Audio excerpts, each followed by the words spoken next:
Cześć! Dziś mam okazję zaprezentować Wam dwa samochody w jednym obrazku. To będzie taka szybka prezentacja, ponieważ w tej chwili jeszcze nie pada, czy w tej chwili jeszcze znów nie pada. Udało mi się przywieźć dwa samochody na jeden plan. Jak widzicie, są to dwa bardzo do siebie podobne samochody. Jest to Hyundai Tucson, nowy Hyundai Tucson i nowa czwarta generacja Kia Sportage. Od razu zastrzegam, że to nie jest w żaden sposób definitywny, konkluzywny test. To jest raczej takie krótkie pokazanie Wam różnic, co te samochody dzieli, a co w nich jest podobnego. Na pierwszy rzut oka oczywiście te samochody inaczej wyglądają, mimo że są bardzo podobnych rozmiarów. To Hyundai ma tu taki duży grill, on wygląda bardzo poważnie. Światła dzienne to są tu te kreski takie na dole. Natomiast w Kii światła dzienne to niestety nie są te fajne światła w tym miejscu, tylko to są dokładnie te takie potrójne światła, chyba LEDowe w tym miejscu. Szkoda, te dolne są światłami przeciwmgielnymi. Niestety. Kia wygląda w ogóle bardziej zabawnie. Myślę, że to jest dobre określenie. I rzeczywiście Kia i Hyundai pozycjonują się inaczej. Kia ma być tą marką młodzieżową, a Hyundai ma być tą marką bardziej dojrzałą, bardziej dorosłą i to się zgadza. Zajrzyjmy na chwilę do środka, bo wnętrze w tych samochodach jest bardzo ważne. Od razu przepraszam, że to wnętrze jest całe upaćkane, ale tak jak mówiłem, te samochody udało mi się na chwilę zdobyć w jedno miejsce, na jeden plan. Ten samochód jeden będzie ogrywany jutro, drugi będzie ogrywany pojutrze i będziecie mogli obejrzeć. Ja podlinkuję test obu tych samochodów za chwilę. Deska rozdzielcza, tu mamy wersję wnętrza dwukolorową. Deska rozdzielcza jest prosta. Zwróćcie uwagę, że przyciski do nawigacji są tu, przyciski do klimatyzacji są tu. Tu mamy dwa gniazda 12V USB i 3,5 mm. Schowek, proszę. W tym wnętrzu niewiele się dzieje, ale ono wygląda bardzo elegancko. A, tu są jeszcze przyciski. Ja je celowo Wam wszystkie pokazuję, bo za chwilę przejdziemy do Kii. Zobaczycie, jak to wygląda w Kii. To wnętrze wygląda bardzo fajnie, ale... I tu zrobimy sobie test kluczyka. To jest kluczyk akurat... To jest akurat kluczyk z Hyundai'a. I uwaga. To ładnie wygląda, prawda? Ładnie. A teraz uwaga. O, tu jest miękkie. Tu jest miękkie, a tu...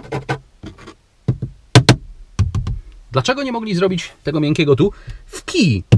O, to jest miękkie, a to twarde. W Kii całe to jest miękkie. Tu powiedzmy, że chcę wrzucić kluczyk,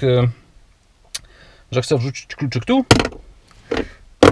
To nie są dźwięki, których bym oczekiwał od takiego samochodu, a to wnętrze naprawdę bardzo fajnie wygląda.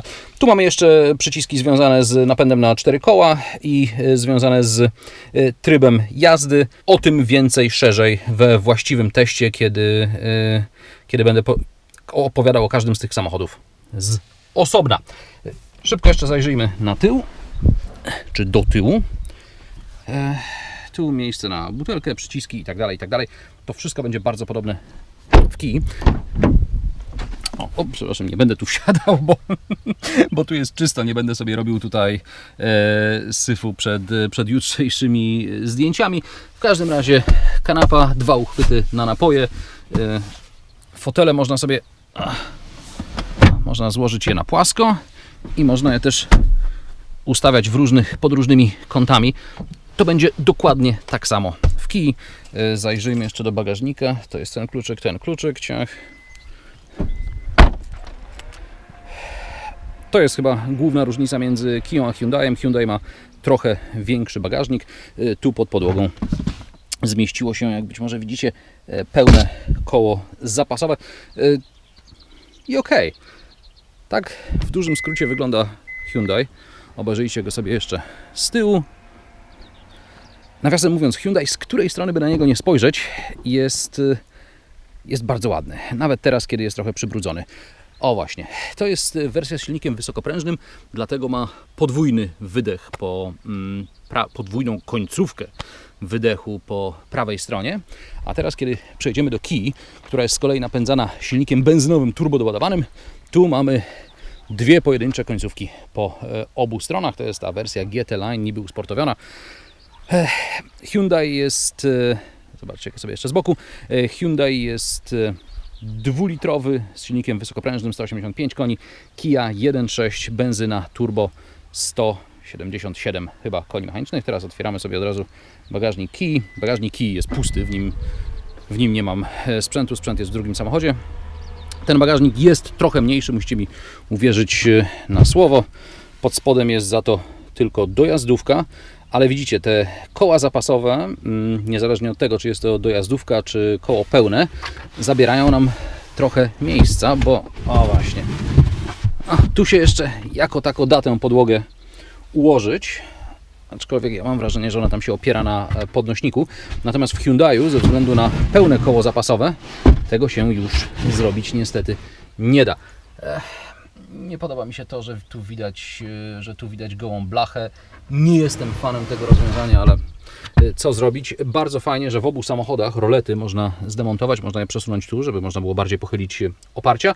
Ewentualnie można je wpiąć w te miejsca, żeby rolety nam nie latały. W przypadku tego samochodu można to zrobić jeszcze piętro niżej. Kiedy chcemy mieć duży bagażnik, zamykamy bagażnik Kii. Teraz pokażę Wam wnętrze. Kia jest akurat w ciemnym kolorze, więc to wnętrze też nie wygląda tak rewelacyjnie, ale tu z tyłu mamy dwa gniazda 12V. Jedno gniazdo 12V, jedno gniazdo USB. Fotele, jak widzicie, jest ta sama wajcha do składania foteli. Proszę, na płasko. Potem się je... O właśnie, trzeba je... Ojku, przepraszam. Tak to jest, jak się kręci jedną ręką. O, w dużej mierze to samo. Teraz chodźmy do środka, do przodu. O, i tu zaczyna być widać różnicę. Tu mamy takie lakierowane plastiki, tu mamy coś, co udaje skórę, ale raczej ją nie jest. Tu jest miękki materiał. Zegary są trochę inne, ale zobaczcie. Przyciski do nawigacji są trochę niżej, przyciski do klimatyzacji, do ogrzewania foteli. W Hyundaiu jest to rozwiązane, bodajże po prostu są dwa szersze rządki. Ale jak widzicie, te samochody są bardzo podobne. Tu w tym miejscu są też te przyciski do parkowania, do obsługi napędu na wszystkie koła, do trybów jazdy. W automatycznej skrzyni biegów jest przycisk do trybów jazdy, a nie ma tego przycisku przy kierownicy, który służy do zmiany ustawień systemu Flex Steer wspomagania. Tu te same przyciski, tylko że na czarno. A teraz zrobimy test kluczyka. Zrobimy to tym samym kluczykiem Hyundaiowym, żeby nie było, że kluczyki się różnią. I teraz zobaczcie. Tu jest twarde, ale tu jest miękkie. W tych miejscach, w których po zajęciu... Dobrze, jak wsiadacie do samochodu, to zaczynacie dotykać niektórych miejsc i tu jest wszystko miękko, tu się dopiero robi niestety twardo. Ale dla mnie, i zobaczcie, tu na przykład jeśli wrzucę kluczyk w to miejsce, on nie będzie się tak obijał, tu jest taka gumowa wyściółka, podkładka. Szczerze mówiąc, lepsze wrażenie zrobiła na mnie Kia. To może mieć też coś wspólnego z faktem, że Kia ma silnik benzynowy i tu jest jeszcze ostatnia rzecz, którą Wam pokażę. Uruchamiam ten silnik. Zobaczcie jeszcze, jak wyglądają zegary. A i kolejna rzecz, zawsze włącza się radio. O ile nie wyłączę go tak zupełnie, że pojawia się zegar, ale wtedy nie widzę na przykład nawigacji, to po włączeniu zawsze słychać dźwięk, nie ma tego przycisku mute, brakuje. Ok, siedzimy w Kii, ona jest w miarę cicha. To jest jednak przyjemny dźwięk, a Kia ma jeszcze łopatki przy kierownicy. Benzynowy silnik ma skrzynię 7-stopniową DSG. A teraz, uwaga, ja się na chwilkę jeszcze zamykam.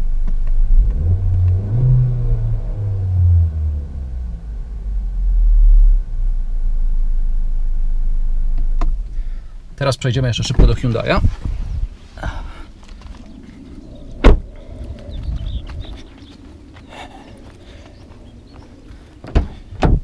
I włączymy sobie Hyundai'a. O, widzicie z powrotem, jak wygląda wnętrze.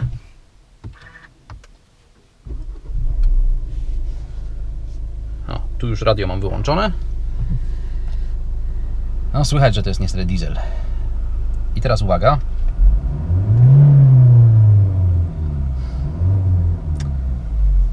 to nie jest tak fajne, tak przyjemne. Ja się lepiej czuję w Kii. Oczywiście rozumiem, dlaczego ktoś mógłby chcieć wybrać Hyundai, a nie Kię, bo Hyundai, tak jak powiedziałem wcześniej, jest samochodem poważniejszym, bardziej dojrzałym być może, ale wiele będzie też zależało od silnika. Nawiasem mówiąc, zużycie paliwa między tymi dwoma samochodami jest minimalne, różnica w zużyciu paliwa. Diesel zużywa mi w tej chwili w takim cyklu, nazwijmy to mieszanym, 8,3, Kia bodajże 9,4, więc jeśli nie jeździcie dużo w trasie, to płacenie 10 czy 15 tysięcy więcej za diesla kompletnie nie ma sensu. A oprócz tego, gdyby jeszcze tego było mało, to ta Kia jest z 10 albo 15% od Hyundai'a tańsza, biorąc pod uwagę to, że samochody są tak samo wyposażone. Więc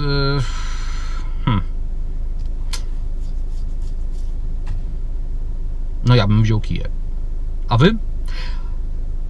Zanim odpowiecie na to pytanie, obejrzyjcie jeszcze oczywiście moje testy obu tych samochodów. Nie wiem jeszcze, czy ten filmik wrzucę przed tamtymi testami, czy po tych testach, to się dopiero okaże. W każdym razie do obu tych testów będę linkował za chwilę gdzieś tu, albo pod spodem. Gdzieś będę do tego w każdym razie linkował. Dzięki za uwagę i oglądajcie dalej. Cześć!